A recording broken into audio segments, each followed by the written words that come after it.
Hari inyandiko y'ibanga ya Leta Zunze Ubumwe za Amerika yo kuwa 29 Ukwakira 1965 iri kongera kugaruka mu mpaka zikomeye ku kibazo cy'ubwenegihugu bw'Abanyarwanda bavuga Ikinyarwanda muri Repubulika Iharanira Demokarasi ya Kongo. Icyatangaje benshi si uko inyandiko ivuga ko muri Masisi habaye imvururu n'abantu barenga 200 bagapfa. Ikibazo gikomeye kurushaho n'amagambo umudiplomate wa Amerika yakoresheje asobanura ko ubuyobozi bwa Kivu y'Amajyaruguru bwashaka kwerekana Abanyarwanda nk'impunzi, kandi nyamara nk'uko iyi raporo ibivuga ari abaturage ba Kongo. Uyu munsi nyuma y'imyaka isaga 60 ikibazo nk'iki kiracyagaruka mu mpaka za politiki, cyane cyane mu gihe cy'intambara yo mu burasirazuba bwa Kongo. Tom Ndahiro yongeye gushyira hanze iyo nyandiko avuga ko ikwiye kuba nk'ikintu kibabaza imitima y'abanyapolitiki bamwe bo muri Kongo, barimo Martin Fayulu n'abandi. Olivier Jean Patrick Nduhungirehe nawe yavuze ko abanyapolitiki ba Kongo bazi neza amateka y'igihugu cyabo, kandi ko guhora bahakana ubwenegihugu bw'Abanyamurenge n'Abatutsi b'Abanyekongo bishobora kurenga politike bikagera ku buryo bwo kubambura agaciro nk'abantu. Ariko si inyandiko yo mu 1965 ivuga iki koko? Ese ishobora kudufasha gusobanura ikibazo kimaze imyaka myinshi gitera amakimbirane muri Kivu? Kandi nihe amateka y'ubwenegihugu ahurira n'ibibazo bya M23, u Rwanda, FDLR n'imibanire ya Kinshasa n'abavuga Ikinyarwanda? Reka dusubire inyuma. Kwa 29 Ukwakira 1965 konsila y'Abanyamerika i Bukavu yohereje Washington inyandiko yiswe Banyarwanda Disturbance in North Kivu. Yari inyandiko y'ibanga ivuga ku mvururu zabereye muri teritwari ya Masisi. Umudiplomate wa Amerika yari amaze gusura Masisi na Kivu y'Amajyaruguru hagati ya tariki ya 4 n'iya 10 Ukwakira. Kandi raporo ye ivuga ko atabonye ibimenyetso by'umubare munini w'impunzi wari uhari muri ako karere. Iyo nyandiko ivuga ko imvururu zari zishingiye ku makimbirane hagati y'Abanyarwanda n'Abahunde. Ikindi cy'ingenzi, iyo raporo ivuga ko Abanyarwanda bari bagize hagati ya 85 na 90% by'abaturage bo muri Masisi icyo gihe. Mu gihe Abahunde nubwo bari bake bari bafite ububasha bukomeye mu nzego z'ubuyobozi bw'ako karere. Raporo ivuga kandi ko imiyoborere mu butabera n'ibibazo by'imitungo y'Abanyarwanda byari byarateje ibibazo bikomeye. Ibi ni ingenzi cyane kuko bigaragaza ko ikibazo kitari gusa intambara y'amoko cyangwa amakimbirane y'ubutaka. Hari n'ikibazo cy'uwafatwaga nk'umwenegihugu wemewe n'uwafatwaga nk'umunyamahanga. Kwa 17 Nzeri 1965 umuyobozi w'ubutegetsi w'Abahunde, abapolisi 3 n'Abanyarwanda 2 barishwe. Nyuma y'ibyo ingabo za leta n'abapolisi b'intara batangiye icyo ubuyobozi bwise ibikorwa byo guhosha imvururu. Raporo ya Amerika ivuga ko ibi byakurikiwe n'andi mapfa menshi, kugeza ku bantu nibura 200 bari bamaze gupfa. Ariko noneho haza igice cy'inyandiko cyatumye raporo ibingingo ikomeye muri aka kanya cyangwa muri iki gihe. Umwanditsi wayo avuga ko kubw'inyungu za politiki ubuyobozi bw'intara ya Kivu y'Amajyaruguru bwashakaga kwerekana Abanyarwanda nk'impunzi aho kubafata nk'abenegihugu ba Kongo. Raporo kandi ivuga ko nta buryo bukomeye bwari bwashyizweho bwo gukosora cyangwa kwemera ibibazo Abanyarwanda bari bafite, ahubwo ubuyobozi bw'intara bwavugaga ko hari umugambi mugari wateguwe n'Abanyarwanda bari barahunze igihugu. Aha ni ikibazo cy'uyu munsi gihurira n'amateka, kuko iyo igihugu cyangwa ubuyobozi bitangiye kubaza niba itsinda runaka ari abaturage nyakuri cyangwa ari abanyamahanga, ikibazo kiba kirinze amazina.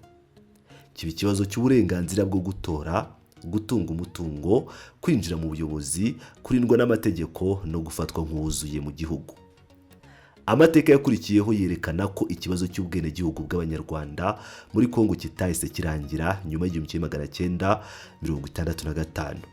Raporo z'umuryango w'abibumbye n'iza Human Rights Watch zigaragaza ko amategeko y'ubwenegihugu yahise ahinduka mu buryo bwagiye bushyira mu kaga uburenganzira bw'abanyarwanda bavuga ikinyarwanda. Mu 1971 itegeko ryari ryongeye gutanga ubwenegihugu ku bantu bamwe bari baratuye muri Kongo mbere y'ubwigenge, ariko mu 1972 ibisabwa byarushijeho kugorana kuri bamwe.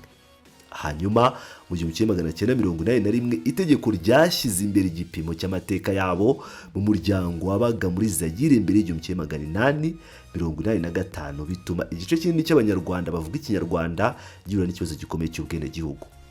Aha mu nyumve neza aho nakomeje kuvuga ngo abanyarwanda bavuga ikinyarwanda nuko ubwoko bwabo ari abanyarwanda nubwo bari batuye ku butaka bwa Kongo, ariko ubwoko nk'uko mubibona muri raporo ni banyarwanda kandi bavuga ururimi rw'ikinyarwanda. Ikibazo cy'ingenzi hano nuko amategeko atari yonyine yateje amakimbirane, hari n'uburyo ayo mategeko yakoreshejwe muri politike. Human Rights Watch yanditse ko mu bihe by'amatora abanyapolitike bamwe batinyaga uburemere bw'amajwi y'abavuga ikinyarwanda, maze ikibazo cy'ubwenegihugu kigahinduka intwaro ya politiki. Mu myaka y'1990 iki kibazo cyageze no ku mpaka zikomeye zerekeye uwari umunyazayire n'uwari umunyamahanga, kandi hano tugomba kwitonda. Iyo tuvuga abanyarwanda bo muri Kongo ntabwo ari itsinda rimwe rifite amateka amwe.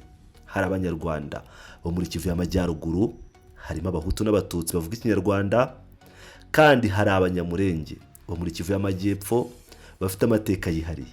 Ntabwo inyandiko y'1965 ivuga ku banyamurenge by'umwihariko, ivuga cyane cyane ku banyarwanda bo muri Masisi. Guhuza ayo matsinda yose nk'aho ari ikintu kimwe bishobora kutuyobya, ariko icyahuriraho nuko ikibazo cyo kwemerwa nk'abanyekongo cyagiye kigaruka mu mateka ya Kivu. Ni muri urwo rwego amagambo ya Tom Ndahiro na ya Minisita Olivier Nduhungirehe agomba gusomwa. Tom Ndahiro avuga ko iyi nyandiko y'Abanyamerika yo mu 1965 ikwiye kuba isomo rikomeye ku banyapolitiki bo muri Kongo, cyane cyane ku bavuga ko abanyarwanda bavuga ikinyarwanda atari abanyekongo. Honorable Nduhungirehe we avuga ko ikibazo cyo guhora bamburwa ubwenegihugu cyangwa bagafatwa nk'abanyamahanga kidakwiye gufatwa nk'impaka zisanzwe za politiki, kuko imvugo nk'iyo ishobora gutera inzira yo kubambura agaciro n'ubumuntu. Ariko aha tugomba gutandukanya ibintu bibiri. Icya mbere, kuba inyandiko y'1965 yerekana ko icyo kibazo cyari gihari, icyo gihe ni ukuri gushyigikiwe n'inyandiko. Icya kabiri, kuvuga ko ibyo bihita bigaragaza ko ibibera muri Kongo uyu munsi ari kimwe n'ibyabaye mu 1965, ni isesengura, ntabwo ari ikintu inyandiko ubwayo yemeza. Ni naho twagera ku magambo yerekeye dehumanization cyangwa kubambura ubumuntu.